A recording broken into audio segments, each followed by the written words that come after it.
मौसी, कैसन बैठी रे? हाल चाल ठीक बा? अरे हम तो ठीक है बैठी, हमके का होई मानो मैसेज आवा।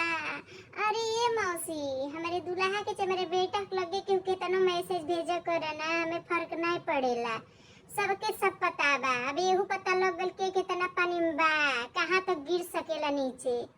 हाँ दुल्हा कोई है न ते कि कैसन बा तुहार भतीजिया, कैसन बा मतलब तुहार भाईबा की बतावा तुहरे बारे में ऐसा ऐसा सब कहत बाटे। त बाने हमके कुछ मालूम नहीं बा, मालूम तो मनो बैठले बा, लेकिन रंग देख कितना खराब बा। हम कहनी जाए दी, आज नहीं तो कल ओहू के बियाह होबे करी। हम देखत है ना कौने घरे जाई, हमहू आग लगावले में थोड़ी कोनो कसर छोड़ब। हमार तो मनो बाकी लड़की कुल बड़हन बड़हन बैठ तभी लोग आग लगावल बा झूठे झूठे, तो हम तो सहिया में लगाई और नहीं तो ये तो आगे आगे देखो होता है का हो जानलो मौसी।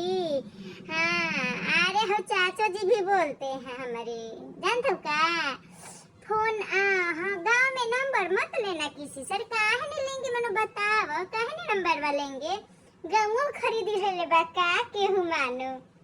हाँ नहीं तो कुल दोनों कुकुरा जन बोला ने कुल दोनों कि उत्तर प्रदेश में रहे नहीं दे, वैसा लगा तो उत्तर प्रदेश उनके बापे के हुए। हाँ रहे नहीं, हम उत्तर प्रदेश में तो हमारे घर हो बा का करी। हाँ एको गो नहीं चार जगह ही बा। अब तो हम जोने सहरिया से मैकवा बहुत सहरिया में हम खरीदब जानली मौसी। देखो तो के करे बापे में इतना दम बा रोक ले।